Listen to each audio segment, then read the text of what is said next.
विरोधी पक्षनेते अंबादास दानवे 5 दिवसांसाठी निलंबित। विधान परिषदेत काल झालेल्या शिवीगाळ प्रकरणी दानवेंचं निलंबन। दानवेंच्या निलंबनानंतर सभागृहात गोंधळ। महिला सदस्यांसमोर अशा पद्धतीची भाषा वापरणं अयोग्य, अशानं महिलांना काम करणं कठीण होईल। विधान परिषदेत काल झालेल्या शिवीगाळ प्रकरणानंतर उपसभापती नीलम गोऱ्हे यांचं वक्तव्य।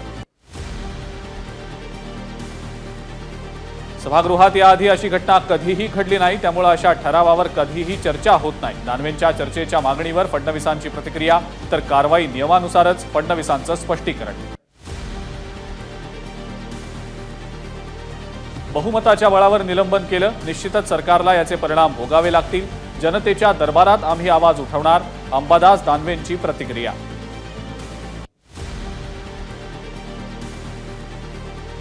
बहुमताच्या जोरावर सभापतींनी आमच्या सदस्याचं निलंबन केलं, त्यामुळे सभागृहाच्या कामावर बहिष्कार टाकला। आमदार अनिल परब यांचं वक्तव्य। अंबादास दानवेंच्या वक्तव्याबाबत पक्षप्रमुख म्हणून माता भगिनींची माफी मागतो, मात्र अंबादास दानवेंना आपली बाजू मांडू दिली नाही, एकतर्फी निर्णय घेऊन निलंबन केलं। उद्धव ठाकरेंची प्रतिक्रिया। विजय वडेट्टीवार यांच्या दालनात महाविकास आघाडीच्या प्रमुख नेत्यांची बैठक। उद्धव ठाकरे, बाळासाहेब थोरात, जयंत पाटील, जितेंद्र आव्हाड, आदित्य ठाकरेंसह अन्य नेतेही उपस्थित। विधान भवनाच्या लॉबीमध्ये देवेंद्र फडणवीस आणि आदित्य ठाकरेंमध्ये भेट। मला वाटलं तुम्ही परत लिफ्टमध्ये जाताय, आदित्य ठाकरेंची फडणवीसांना कोपरखळी। मिलिंद नार्वेकर आणि प्रवीण दरेकर यांच्यात गुप्तगू। विधान परिषदेच्या बाहेरच्या लॉबीत हे दोघे कोपऱ्यात जाऊन बोलत असताना दिसल्यानं चर्चा सुरू। आपला उमेदवारी अर्ज भरल्यानंतर मिलिंद नार्वेकर आणि आशिष शेलार यांची भेट। आशिष शेलार यांनी मिलिंद नार्वेकर यांची गळाभेट केलं, त्यांचं अभिनंदन।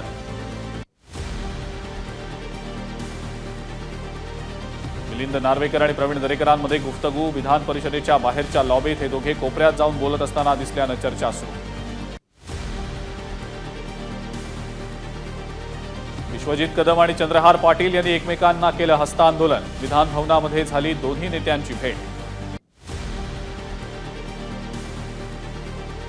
लाडकी बहीण योजनेमध्ये वयोमर्यादा 60 वर्षांवरनं 65 वर्ष केली। तसंच ज्या कुटुंबातल्या सदस्यांची संयुक्तपणे 5 एकरपेक्षा जास्त शेतजमीन असेल त्यांना योजनेचा लाभ घेता येणार नव्हता, मात्र ही अटही आता शिथिल। मुख्यमंत्र्यांची घोषणा। विधान परिषदेच्या 11 जागांसाठी एकूण 14 उमेदवारी अर्ज दाखल। भाजप 5, शिवसेना 2, राष्ट्रवादी 2, ठाकरे गट 1, काँग्रेस 1, शरद पवार गटाचा जयंत पाटलांना पाठिंबा, तर 2 अपक्ष उमेदवारांचाही अर्ज दाखल। विधान परिषदेसाठी पंकजा मुंडेंकडून उमेदवारी अर्ज दाखल। अर्ज भरण्याआधी पंकजा मुंडे, सिद्धिविनायक चरणी। उमेदवारीबाबत पंकजांनी देवेंद्र फडणवीस, अमित शहा आणि पंतप्रधान मोदींचे मानले आभार। ठाकरे गटाकडून विधान परिषदेसाठी मिलिंद नार्वेकरांनी भरला अर्ज। मिलिंद नार्वेकर महाविकास आघाडीचे तिसरे उमेदवार। उद्धव ठाकरे आणि आदित्य ठाकरेंची अर्ज भरताना उपस्थिती। महायुतीकडून सदाभाऊ खोत यांनी दाखल केला विधान परिषदेचा उमेदवारी अर्ज। यावेळेला उपमुख्यमंत्री देवेंद्र फडणवीस, चंद्रकांत पाटील, राधाकृष्ण विखे पाटील, गोपीचंद पडळकर उपस्थित।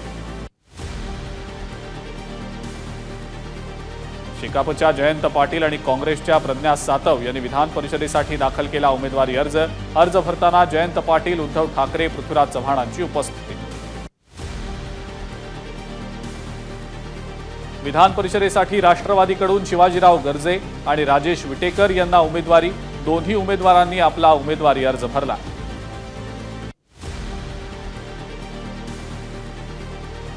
शिवसेनेकडून भावना गवळी आणि कृपाल तुमानेंना विधान परिषदेची उमेदवारी। कृपाल तुमाने आणि भावना गवळी यांनी दाखल केला उमेदवारी अर्ज।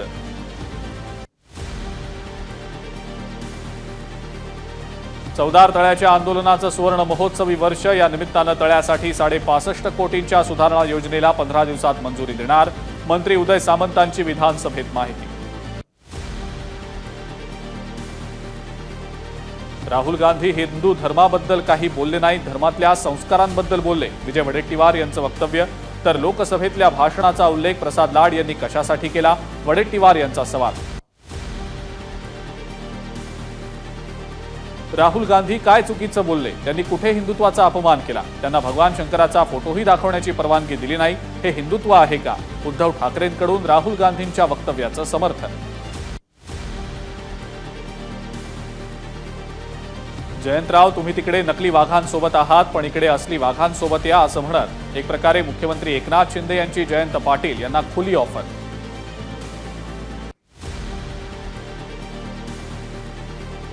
मनोज जरांगे राहत असलेल्या ठिकाणी अंतरवाली सराटीमध्ये ड्रोनद्वारे टेहळणी. जरांगेंच्या आंदोलन स्थळासह जरांगे राहतात त्या घरावर ड्रोनद्वारे नजर ठेवली जात असल्याची माहिती.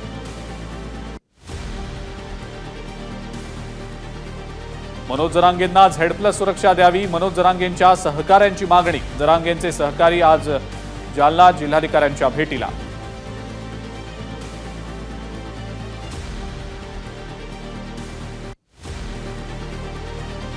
अंतरवाली सराटीमध्ये ड्रोनच्या माध्यमातून होणारी टेहळणी कोण करतंय? चौकशी व्हावी. वडेट्टीवारांची विधानसभेत मागणी. जरांगेंच्या जीवाला धोका, त्यांना सुरक्षा पुरवण्याचीही केली मागणी. मनोज जरांगेंना याआधीच हत्यारी संरक्षण दिलंय, गरज असेल तर अधिकचं संरक्षण दिलं जाईल. वडेट्टीवारांच्या मागणीवर मंत्री शंभूराज देसाईंचं विधानसभेत उत्तर.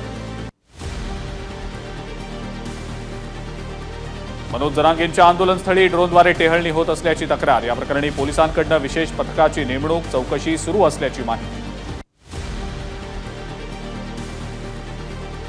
बीडीडी चाळ पुनर्विकास प्रकल्पाला डॉक्टर बाबासाहेब आंबेडकरांचं नाव द्या. आमदार कालिदास कोळंबकर यांची मुख्यमंत्र्यांकडे मागणी. याआधी प्रकल्पाला शरद पवारांचं देण्यात आलं होतं नाव. डॉक्टर बाबासाहेब आंबेडकर BIT चाळीत राहायचे, बीडीडीत नाही. आमदार कालिदास कोळंबकर फक्त राजकारण करताय. जितेंद्र आव्हाडांची टीका.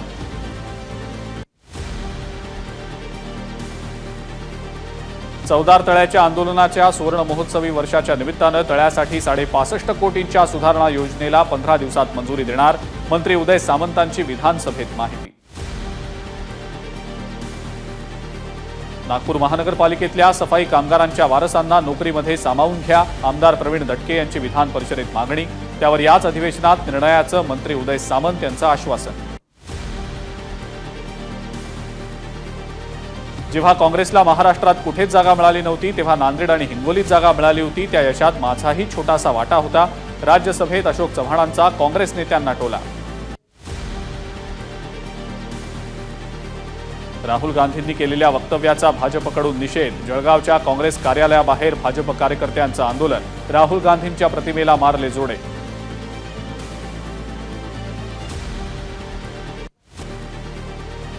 गुजरातच्या जुनागडमध्ये मुसळधार पाऊस. मतियाना गावातल्या शेतांमध्ये पाणीच पाणी, जनजीवनही विस्कळीत.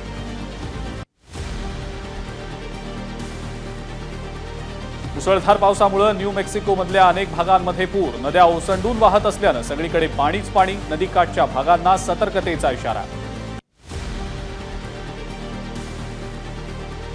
बार्बाडोसमध्ये बेरिल चक्रीवादळाचा व्हेनेझुएला भागाला मोठा तडाखा. व्हेनेझुएलामधील किनारपट्टीलगतच्या भागात पूर. अनेकांच्या घरांमध्ये शिरलं पाणी.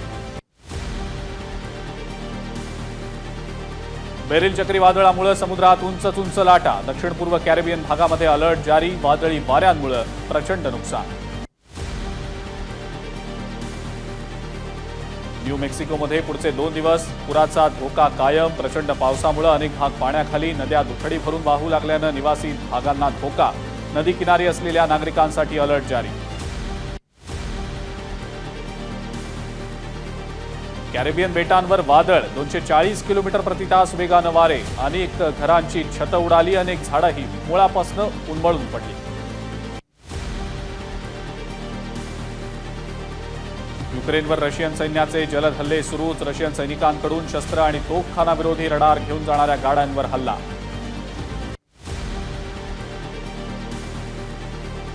दक्षिण कोरियाची राजधानी सेऊलमध्ये अपघात. रस्त्याच्या कडेला चालणाऱ्या लोकांना कारची धडक. अपघातात 9 जणांचा मृत्यू तर 4 जण गंभीर जखमी. एबीपी माझा, उघडा डोळे बघा नीट.